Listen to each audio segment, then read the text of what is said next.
Hello, and welcome to another episode of The Cultured Gamer. On this week's episode, we talk about Sega potentially reviving Jet Set Radio and Persona 3 remake as well. We also speak on the recent PlayStation State of Play and the new Nintendo Zelda trailer. All that and more on The Cultured Gamer.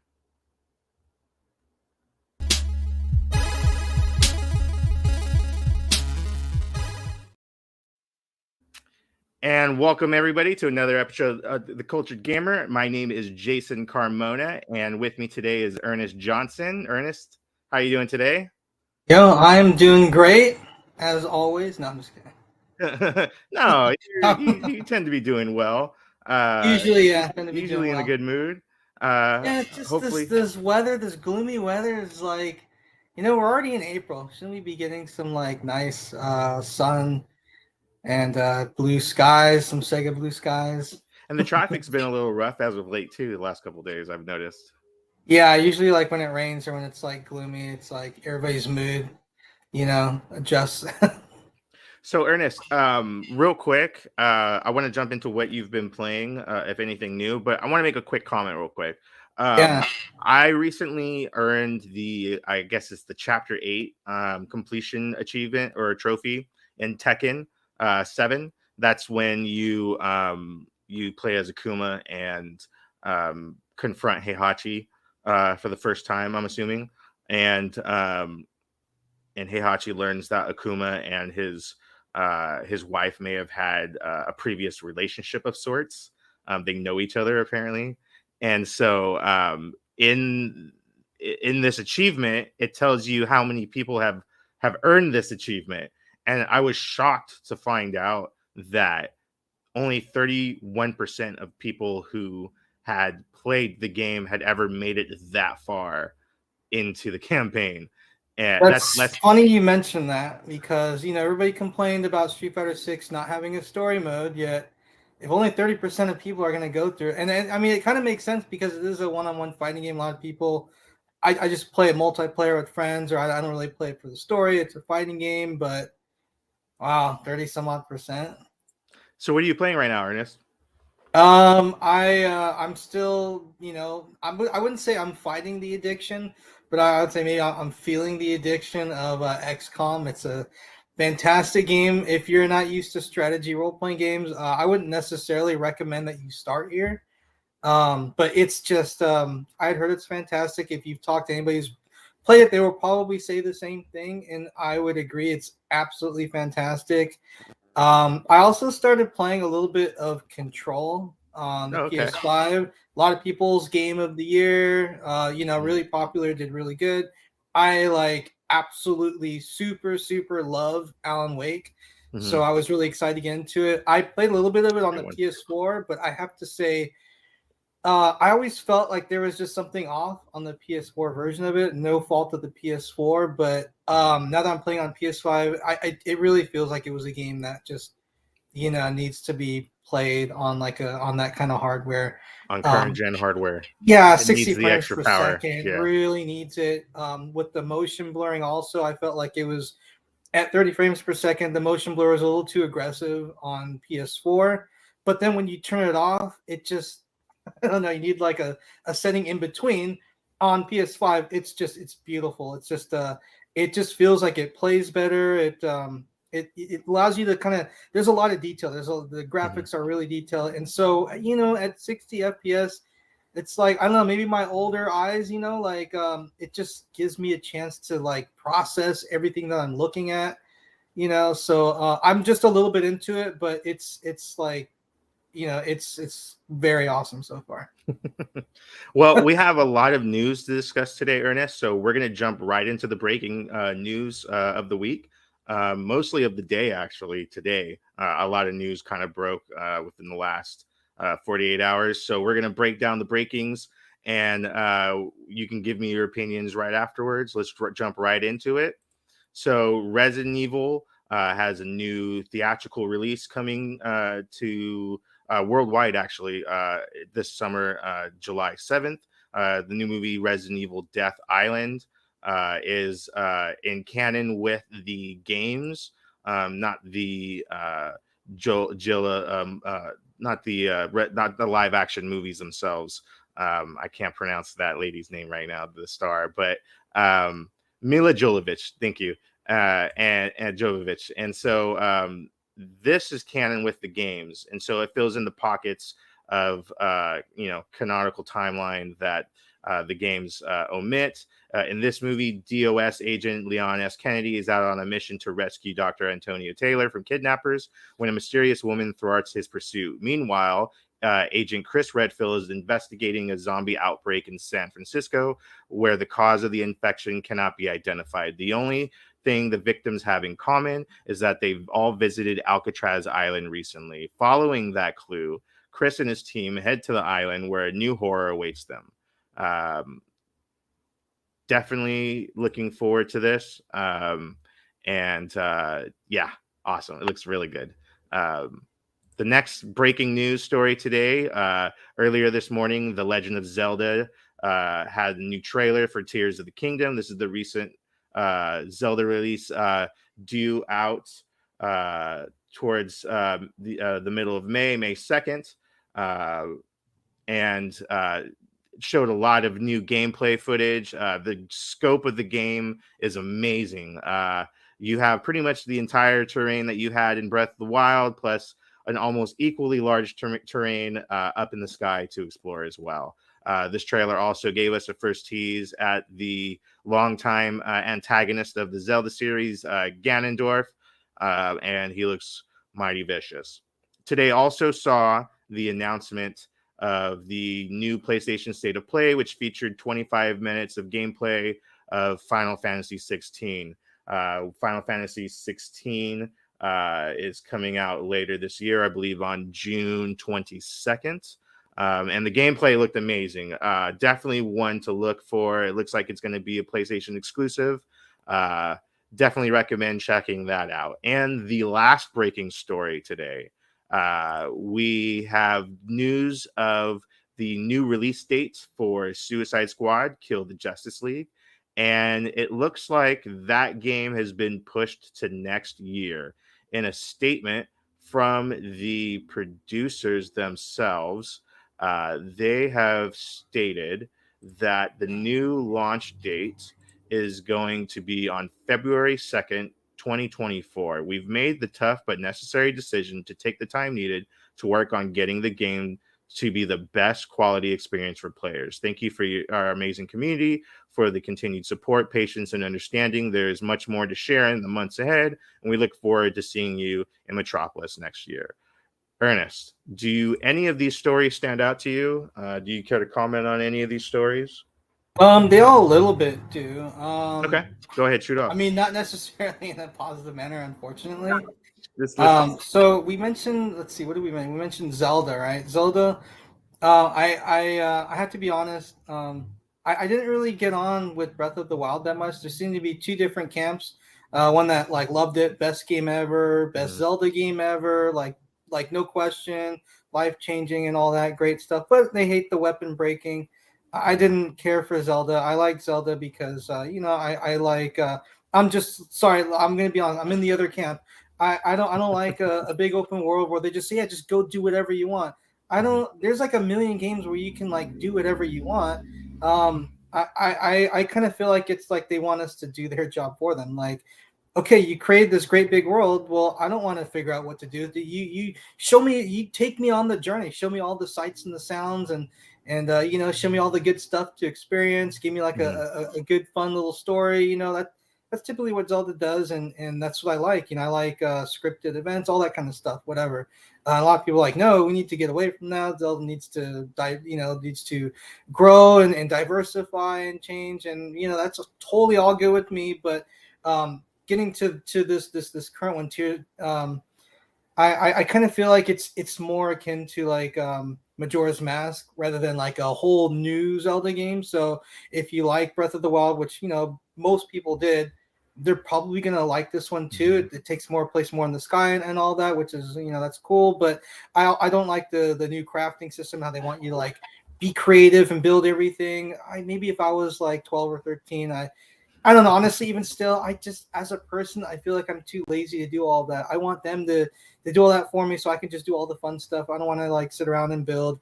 And then also, the world looks like it's still the same. The same Hyrule, the same general area that they used in Breath of the Wild. Hmm. So I don't know. It's kind of it is what it is. Um, and I also feel like uh, I don't mean this as a knock, but look, like the Switch hardware is pretty old, and Hmm. it's just when you have this new game and it's like you're trying to get excited for it.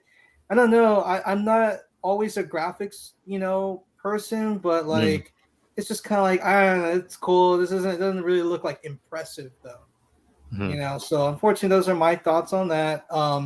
Final Fantasy 16. Yeah, like you said, I kind of feel the same way. It looks like beautiful. It looks amazing, but I'm old school. I'm an old school Japanese playing gamer, and this is not really your dad's Final Fantasy.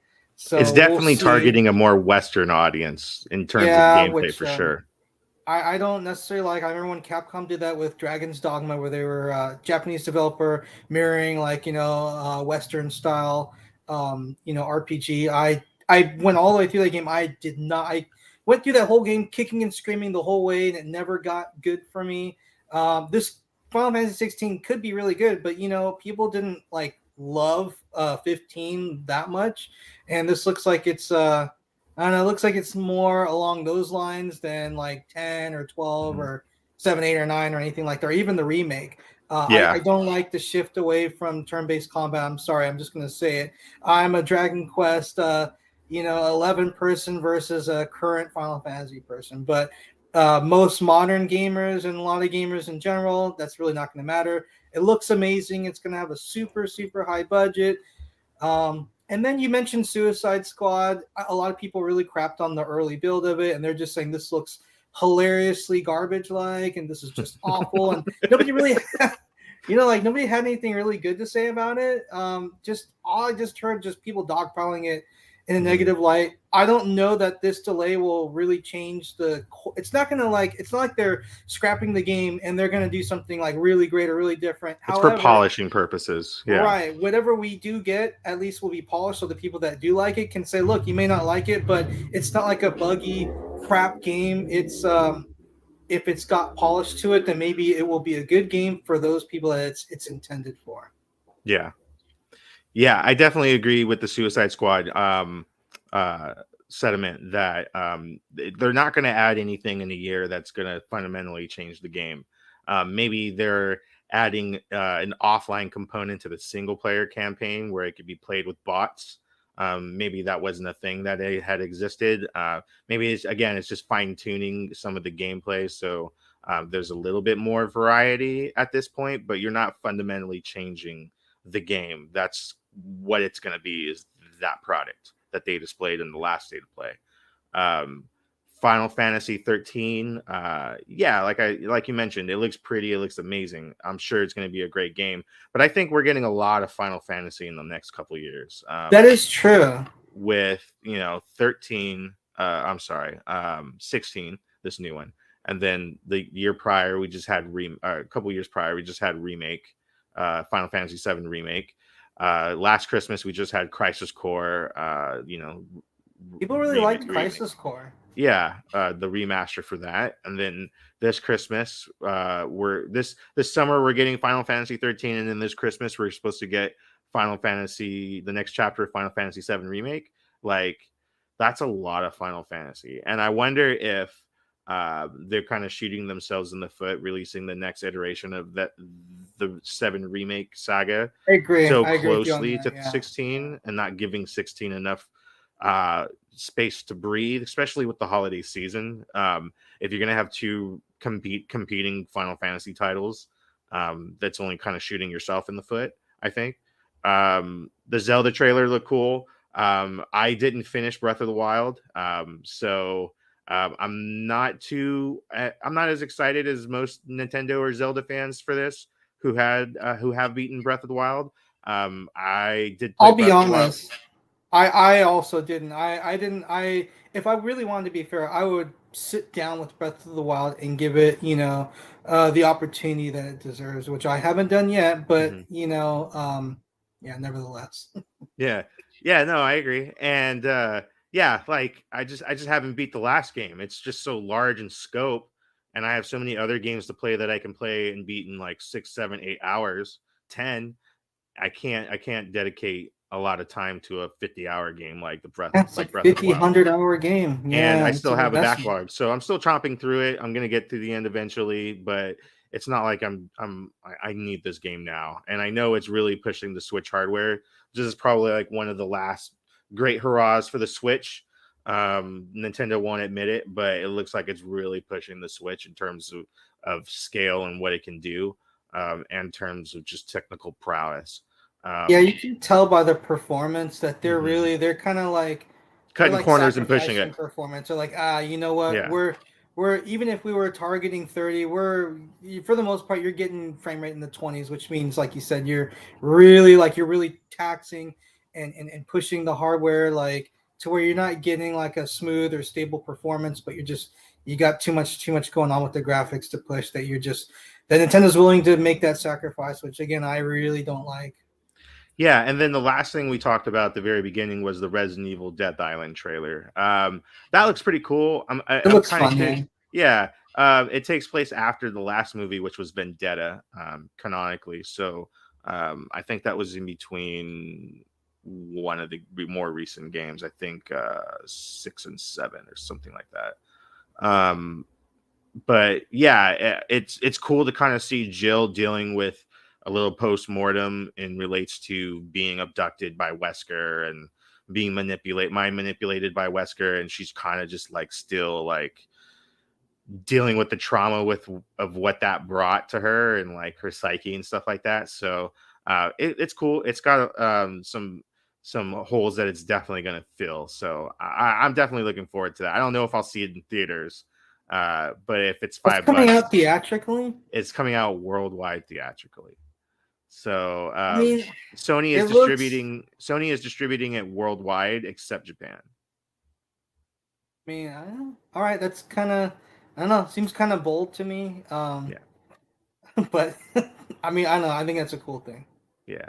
So let's move on to one of our main topics. We're going to talk about the developers of Dreams moving on from their game. So, Dreams, for those well, I mean, most people have a PS5, PS4 by now. So, they may be aware of what Dreams was. Dreams was actually one of those titles that was announced during the PS4 announcement conference. And this was a demonstration where they showed move controllers, moving particular individuals that were created in engine uh, from an actual PS4 console. So this game, even though it has a story campaign to it, the campaign itself, the game is in itself a game development kit that allows you to create renders and micro games that can be shared and played with the vast community. So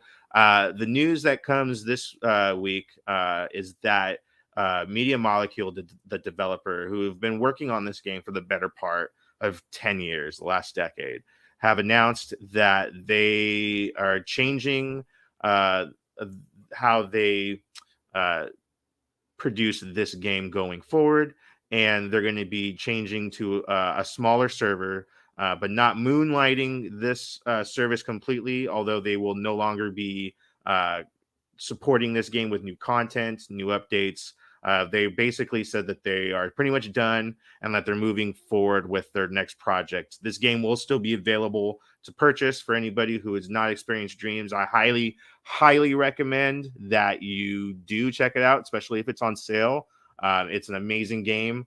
The campaign is really good. There's a couple of campaigns. There's a two-player campaign with stuffed animals, which is amazing. My son wants to play it all the time. It's pretty fun. And then there's a large community of created games as well. Ernest, what do you think about Media Molecule moving on from Dreams? Man, there's a few things to say. I understand it. I mean, I guess it's been out for 10 years. It doesn't really seem like it, and it Well, the game doesn't look. hasn't been out for 10 years. It's been in development for 10 years, and I think it came out. Uh, it definitely came out before the pandemic. I want to say like Yeah, 2000, maybe 19. Actually, let me double check and look. that's what I Uh, thought, right? So it's not that old then.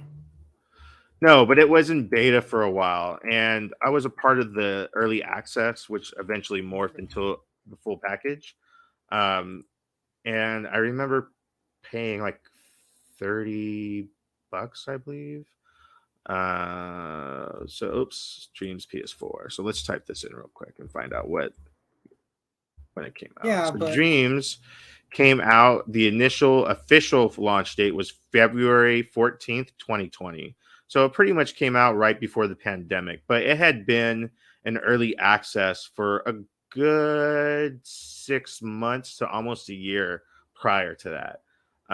you know Which what? I Then it's not that old. I think this is kind of ridiculous. Like you yeah, spend well, all this time in beta, all this time developing it, and you let it mhm, run for like what 2.5 years, and then you're like, oh, we're gonna like stop providing updates. We're gonna shrink the size of the games mhm, that the community develops, and it's just like, a lot of people like myself kind of wanted to wait until they could get their hands on a PS5 to like, because apparently that's where it really like unlocks the potential of mhm. dreams, particularly in VR. Even if when you're using the VR1 headset, if you use it on the PS5, the benefits are apparently like really, really nice. Mhm. So That now extra that that's going processing power on, goes a long way. people, yeah. So people are starting to get PS5s, and then they're like, hey, I've got that Dreams game. It's really cool, especially like in VR. And then now they're like, okay, now that everybody's got that, and it seems like more people would be on board to start, messing around deeper with it. They're going to start pulling all this support for it, which is just again super premature in my opinion. I mean, it's a PS4 game. It's not that old. Right. I think the issue that they're having is probably monetization of the game. Um, that would probably be the main factor why they're kind of moving on Didn't from it. sell well, or I mean, Well, I would say it's maybe a combination of that. It is a very niche game. Um, I mean, it has a campaign, but after that, you're kind of left to explore the community creations and whatnot. They have a couple of smaller games that you could play besides the core campaign um, that are created by Media Molecule developers as well, but you're mostly left to the in-game creation engine itself, and playing other people's creations, and basically there's not really a way to monetize this game unless you're selling like packs that add you know items to whatever it is you're yeah, they could creating do or that. more They could details. do like They could, pre-built but assets or something. I don't think that that's the core intention of the developers is to microtransaction the death out of this game. I think they kind of just wanted to create a fun little tool that was overly ambitious and took way too much time and resources. And sure, it's out and there are some amazing creations out of it, but they aren't earning a dollar. And the only way they're monetized is if they're clips on YouTube. So it's not like you could really like monetize somebody. And then if somebody creates like a full blown like Nintendo game, like those have been removed from the community just because they're infringing on copyrights, even though they're, fair use and, you know, uh, just paying homage, they've taken Yeah, stuff Nintendo down doesn't like that. mess around. No, they don't. So, they have Sonic builds, that play pretty. Did those get removed? Some of Because them Sega's do, a some of little them bit don't. more chill than Yeah, Nintendo in Sega's a terms little of bit that more stuff. chill sometimes. They've gone after um, fan projects in the past, um, and Dreams isn't any different. I know that there have been people who've gained jobs from the stuff that they've created on Dreams in the industry. So it's pretty cool. Like it's an actual tool. Like you can really legitimately create a game in this game and use it on your resume. People have And, gotten jobs.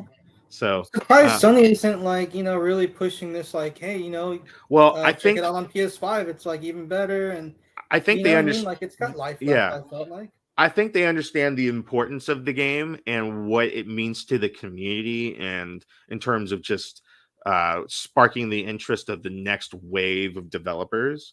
And that's why they're not just straight out removing it from the store. People can still buy it. They Yeah, can still yeah. create their games. They're just limiting the server space of how much you can save, how many creations you can save at a time, and stuff like that. So it definitely sucks that they're moving on, but I am definitely more than interested in seeing what it is they create after this. You know, so Well, a lot of people are saying, "Oh, Dreams too," right? And they've explicitly said, we can't say what we're doing. We are working on a new project, but it is not Dreams 2. It is not like another. It's yeah, not it's not a new Dreams sequel. It's going to be something that they can monetize off of because they need to. They spent so much R&R money from Sony making this game that they need to create a game that is a massive hit. So I would expect their next game to be like a platformer or an adventure game or something Yeah, that well, hopefully really they like, support it for more than like 2 years. You know, right. Well, if it's a single I mean, player maybe it's game not and their fault. Maybe Sony's like, "Yo, we're pulling the plug. yeah, We're not funding any more like updates for this game." Or right. And yeah, it's just I think that Dreams is just one of those games that was just, it more ambitious than its own for its own good. You know what I mean? Like, it just took way too long to develop, and then yeah, once it kind of came out, like it was only really targeted towards a small audience of people who may be slightly interested in creating their own games as opposed to just playing them. So, like, for those type of people, they instantly knew about it, and those were the people that they were marketed towards. And they hit their goals with that and in that aspect. But again, nothing you can really monetize from Dreams, and it kind of, I can kind of see why they're doing it. It's unfortunate but at the end of the day, they're a company too, and they have to make money. I'm just glad that the game's not being removed and that they are still right, supplying right. server space for creations. That is So true. That is yeah, true. so that's cool. The next topic that we're going to talk about is going to be our final topic for today. So an internal video that was meant to be private was leaked to the media um, earlier this week, and it's from Sega, and shows off a lot of their games in development. We had recently heard a story not too long ago from Bloomberg, as early as April 18th, 2022, where they broke the story that Sega was rebooting Crazy Taxi and Jet Set Radio, offering them blockbuster AAA budgets, and rebooting their respective franchises. This week, we saw a leaked video that had footage of what is believed to be Persona 3 remake, as well as a new iteration of Jet Set Radio. This video featured a remodeled version of Tokyoto, and our favorite tagging crew as well from the Jet Set Radio crew. This video had also leaked, and we're going to play the video real quick. And then, Ernest, I want to hear your thoughts about this potential leak.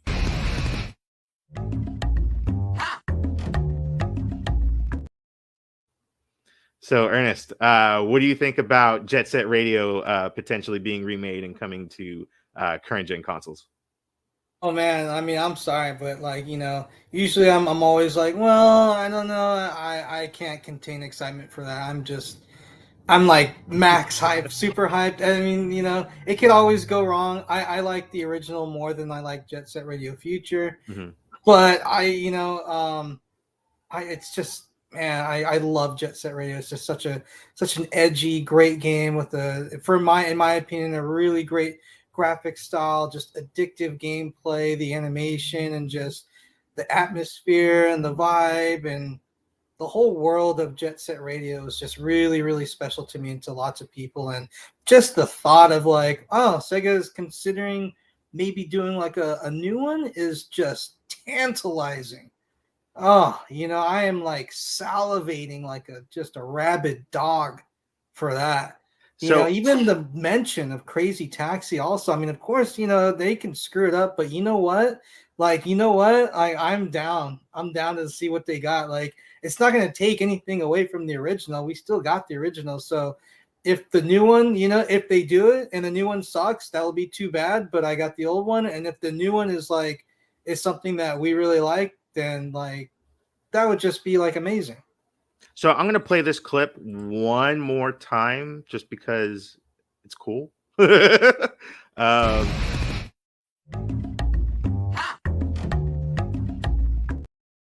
so yeah, so uh, my thoughts on this are, heck yeah, we should have had this remake a long time ago. It's long overdue.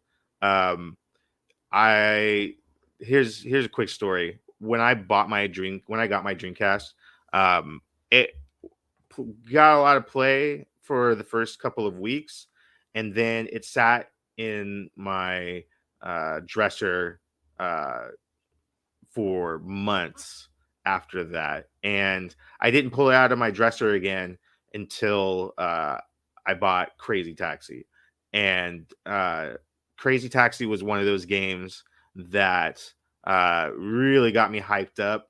The score, obviously, with the Offspring, is a Yeah, big yeah, part sure. of the feel of that game. It just, it pumps you up, and it sets the tone of phonetic energy that game offers, and like just the score just wants you want to headbang the whole time while you're driving, That adrenaline going. patrons to their next destination, and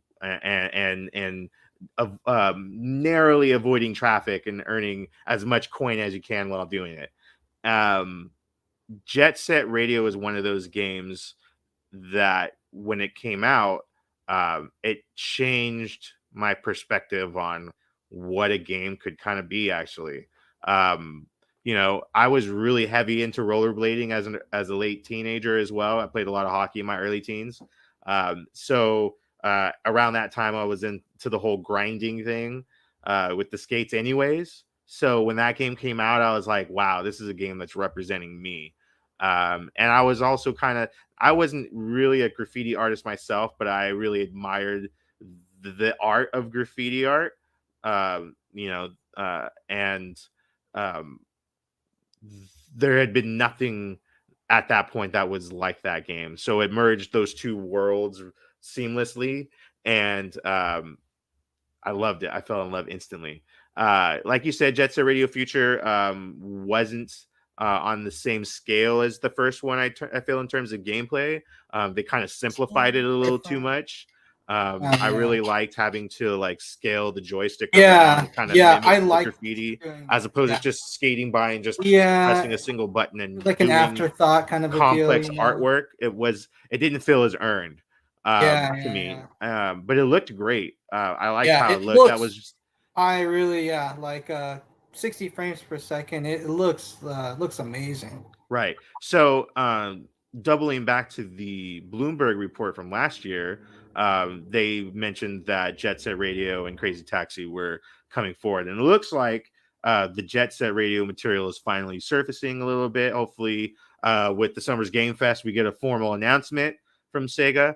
Um, in relates to Jet Set Radio, I think a lot of hype is there for it now, and people are really excited about this. Is again, it's a game that's long overdue. I know that they recently, not recently, but within the 360 era, they remastered it for HD. You could still purchase that, I believe, Lost some on music Series X. tracks though, The unfortunately. Yeah. music tracks as well. So here's the other thing All too. my favorite These songs, in fact. these games have to have the proper soundtracking too. If Crazy Taxi, if a Yeah, new yeah, version that's a of Crazy big Taxi comes deal. out and it doesn't have licensed music, namely The Offspring, I don't care. I don't want to play it. Yeah, I mean that's kind of And what happened with all the other versions of Jet Set Crazy Radio Taxi. is Jet Set Radio is kind of in a similar boat. It has to really feel the vibe of that first game. It can't be like another iteration of Future. Um, and it clearly, we're looking at something that's a completely different beast. This is not a remake. This is not a remaster. This is going to be something completely different. It could be a remake, but this is its own separate project for sure. And the tone is more adult, while still paying homage to its roots, and very very square based in hip hop culture. I'm definitely hoping that it keeps a lot of that soundtrack intact, and goes back to that similar gameplay of the first game where you're actually pulling the joystick around to mimic the hand gestures of actually tagging on the walls and stuff like that. Final thoughts, Ernest? Yeah, the music is super important for me. Like when the first Jet Set Radio came out, it was like one of those. It was just one of those moments that was just transformative for me as a gamer. Like I remember first seeing the footage, and I just immediately was like, "Wow, this is some of that Sega magic." Like the first 5 seconds I saw footage, and just seeing like the cell shading and the animation, I was like, "This is like incredible." And then I It was played it. quite unique at the time. It was, yeah. See, cell shading wasn't like just super commonplace back then because you had PS1, you had Dreamcast. PS1 not like super well fitted to that art style, but Hmm. with something like the Dreamcast, you kind of start to pull it off convincingly. Hmm. And like you said, just the and then not just seeing how great it looked, but then playing it and being like, this is just like super super fun. And the tagging, like I was never like really a big tagger. I had friends who were into it a little bit Hmm. more, but it, like you said, just kind of the art, behind it and all that kind of stuff was really great. And then same thing like with Crazy Taxi. I remember because this came out like right when the Dreamcast was announced, how Sega's new arcade board was going to be Naomi, and Hmm. Naomi was essentially a Dreamcast. And I Hmm. saw like the early footage of Crazy Taxi, and I'm just like, there is no way that this is going to come like home on the Dreamcast and without some concessions. And it was Hmm. like virtually arcade perfect. I mean, it's an amazing looking game. I still think it's a really nice looking game to this day. And then, like you said, like that Offspring soundtrack just Hmm. was iconic, iconic.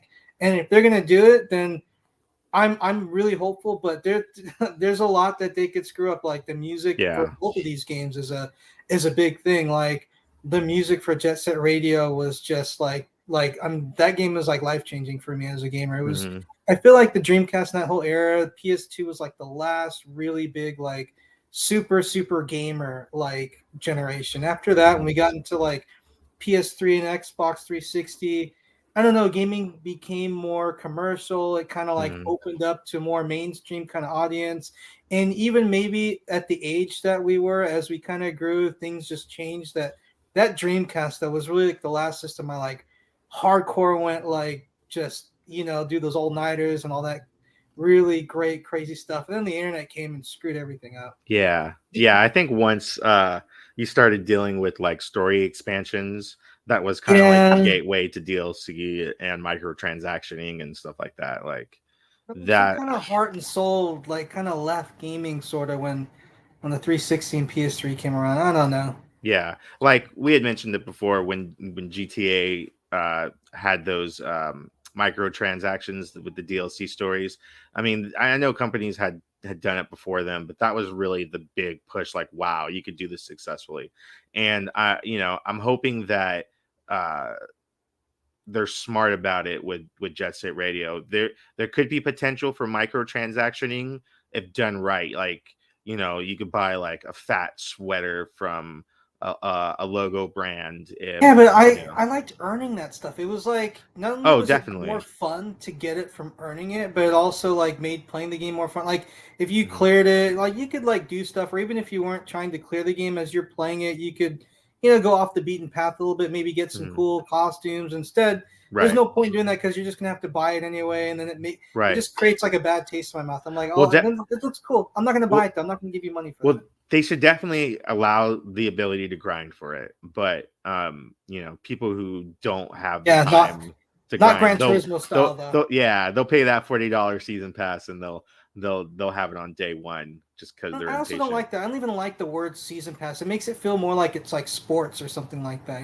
Yeah. Seasons are for like sports, not video games. Like when did video games like single player story games get like season passes? It's like I don't. If I buy Final Fantasy, I want that to be a contained game. You Like know, I gotta get the season. Tekken 7 has 4 season passes. Yeah, it's ridiculous. Like, and honestly, I kind of waited on Tekken 7 because I'm like, with all this DLC, there's going to be like a Tekken 7 Ultimate Edition, and there And there never was. was. You still have to No, there buy is. No, vanilla. there is. There There is a is. Tekken 7 one. There's a definitive edition. Yeah. Okay, I never It see comes it with all anywhere. four-packs. I Yeah, always only see it's only regular. digital. It's only Oh digital. yeah, okay, that doesn't Yeah. count for me. I still have to buy if I want a real copy Well, of here's the Tekken thing. 7. Here's the thing. So if you buy a retail copy, the Yeah, season passes are generally like 20, yeah, 25 they're bucks expensive. each. So if you have the game like I do on disc and you buy the what's it called collection, right? Yeah, the The ultimate, definitive like, collection, yeah, yeah. you could just have that DLC. We're going off the tangent now Okay, yeah, no, it's fine. The show's over. But but but you buy the definitive edition, which on sale for like 20 bucks. It includes all the season pass, and yeah. Okay. then you uninstall the game if you want to and still use your disc. But preferably, if you Yeah, already that's so bought whack. Like, if you've already bought the digital version of the game, why would you install the disc and let it read if you don't need it to? You know what I mean? Like, I don't know. yeah, That's just the way I don't know. I'm stubborn, That's the so I'd be thing. like, I'm gonna make you read the disc. If I bought the I disc, know you you might love get your all disc. DLC, You but I'm love your still gonna physical make media. you like access that disc. Like, I don't know. No, All you're right. you're right though. Let's wrap this up. All The right, show all is right. over. We want to thank you for watching today's episode. Ernest, where can people find you? You guys can find me on Twitter at Emperor_Ernest. And you could also follow me on social media, Twitter, Instagram at Moses IVVIOC. You can also follow us at The Cultured Nerd, where we will be dropping all sorts of news, movies, TV, gaming on the daily. So follow us on social, Twitter, Instagram, Facebook at The Cultured Nerd as well. That's going to be it for us today. Thank you very much for watching. We have a Patreon. Please support us at patreon.com/the cultured nerd. Look for this show's tier. You can also support all our other shows as well, including the flagship podcast. We want to thank our Patreon supporters: Wesley, Ashlebeck, Connor, Anna, Salib, Oscar, Craig, Mitch, Steven. I want to thank our co-host, Ernest. Thank you for joining me today, even though traffic was a nightmare today. Thank you for joining me today. Uh, we want to thank Jose Navarro. You can reach Jose at Navarro and Jose M on social. Please do so. He does amazing logo work as well. We want to thank you for the intro graphic from Michael Melillo. Mike, thank you so much for your contributions. We deeply appreciate it. Thank you so much for watching and joining us today. If you like this episode, go ahead and give us a thumbs up. Please subscribe to the channel for more episodes. Also, if you have one of those fancy cell phones, they're called Androids or iPhones, you can scan the QR code and go ahead and do that. It'll take you to more. It'll take you to more cultured nerd content. Once again, thank you for watching and have a great day. Enjoy your weekend.